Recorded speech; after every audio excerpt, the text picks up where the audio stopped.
Fortune tellers often make wild predictions. It's not as simple as you might think. But once we start learning, we begin to understand why that happens. There's a reason behind the chaos. Sometimes their readings are incredibly accurate, but other times, completely off the mark.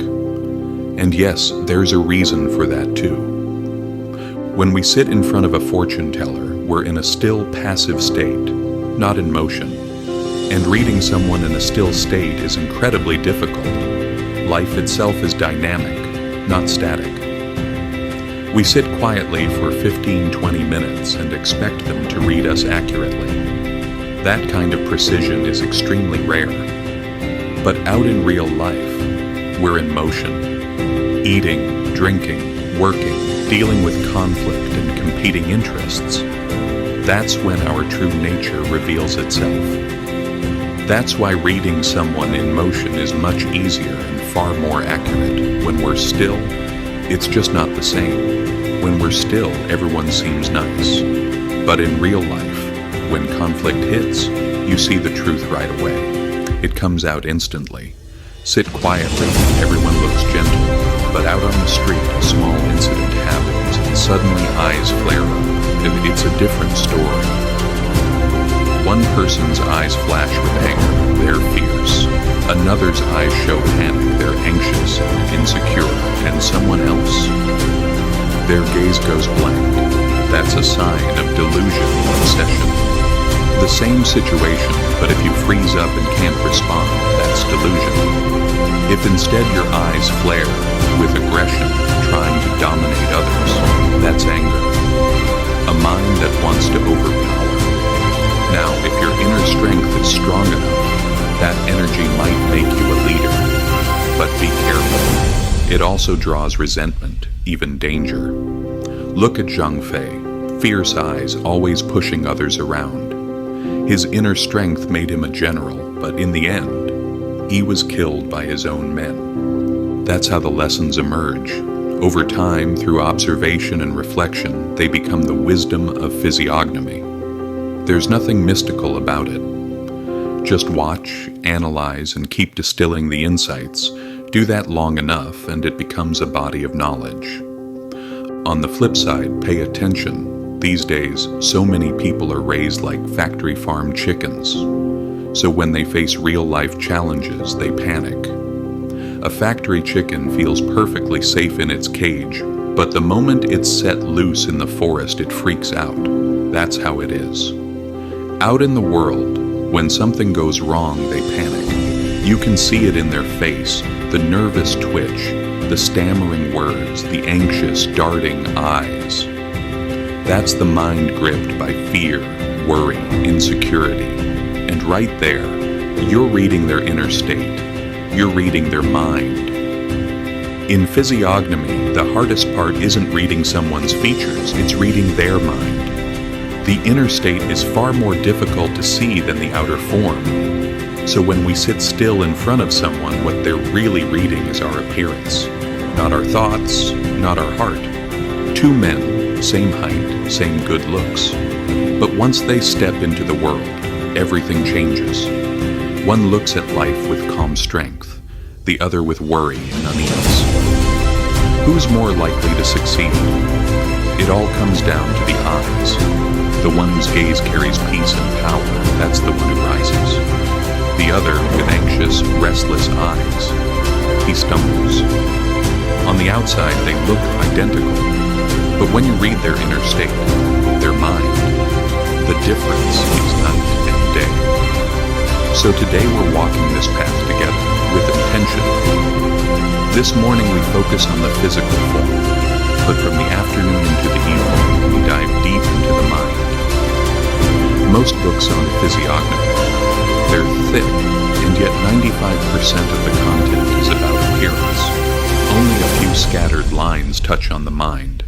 And after a while, we start to believe that physiognomy is just about outward form. That's where the confusion sets in. Because when the books focus so heavily on the physical, it misleads us. And that kind of misunderstanding, it can be dangerous. Once you truly grasp the core principles, especially the principle that everything rises from the mind, then it doesn't matter which book on physiognomy you read. You'll know what to keep and what to let go, what to test for yourself and what to leave behind. Let me give you an example. A mole inside the navel. Should you really try to verify that? Are people supposed to lift their shirt and show their belly button to a fortune teller? Of course not. So when we read something like that, we just skip it. No need to bother verifying. And think about it. The author who wrote that, how many people could they have possibly verified that on in their lifetime? 5 maybe? Or were they just making things up? Have you noticed how many books on physiognomy show a full body diagram dotted with hundreds of moles from head to toe? How could anyone possibly verify all of those? Chances are, much of it is just someone's opinion, not proven truth. So we have to stay discerning. Anything that hasn't been properly verified, if we just accept it blindly, we risk falling into superstition. We need to test it, see it, prove it, then believe. Those of you who studied yesterday, you know this already, right? Don't believe something just because it's passed down by word of mouth. Don't accept it just because it's tradition. We must learn to question thoughtfully, deeply. If you know how to doubt in the right way, with depth, you'll learn incredibly fast. You'll also know which books are worth reading. But if you don't question, you'll end up buying everything, reading everything, filling your mind with garbage. Now, take a look at a face. You'll notice that different areas correspond to different ages. For example, the nose represents age 41. Then it flows into ages 42 and 43 on the nostrils, down the bridge of the nose, across the cheeks, and out to the tip of the nose. So this zone reflects that stage of life. If someone has a high, well-shaped and balanced nose, especially one that harmonizes with their overall face, it often means that life from age 41 onward will be smooth, with fewer struggles. On the other hand, someone with a flat, crooked, or bumpy nose is more likely to face difficulties starting from that same age. This is still just reading physical features, not yet the inner state, but even from the form, we can begin to see patterns. Then we go deeper, we reflect on their mind. If their heart leans strongly toward goodness, if in conversation you see that they're deeply involved in charity work, if their understanding is profound, then that inner goodness can actually offset the outer form. The mind carries more weight than the face. The power of the heart outweighs the shape. But out in the real world, how many people actually know how to refine their mind? Most of us live randomly, like wild grass growing wherever the wind takes it. We don't know how to work on the heart, so the outer form still reflects the inner state. That's why, for about 7 or 8 out of 10 people, their appearance matches their mind. Only a small number, maybe 2 out of 10, truly know how to transform their inner world. And when someone has done that deep inner work, using their appearance to judge them, you'll almost always get it wrong.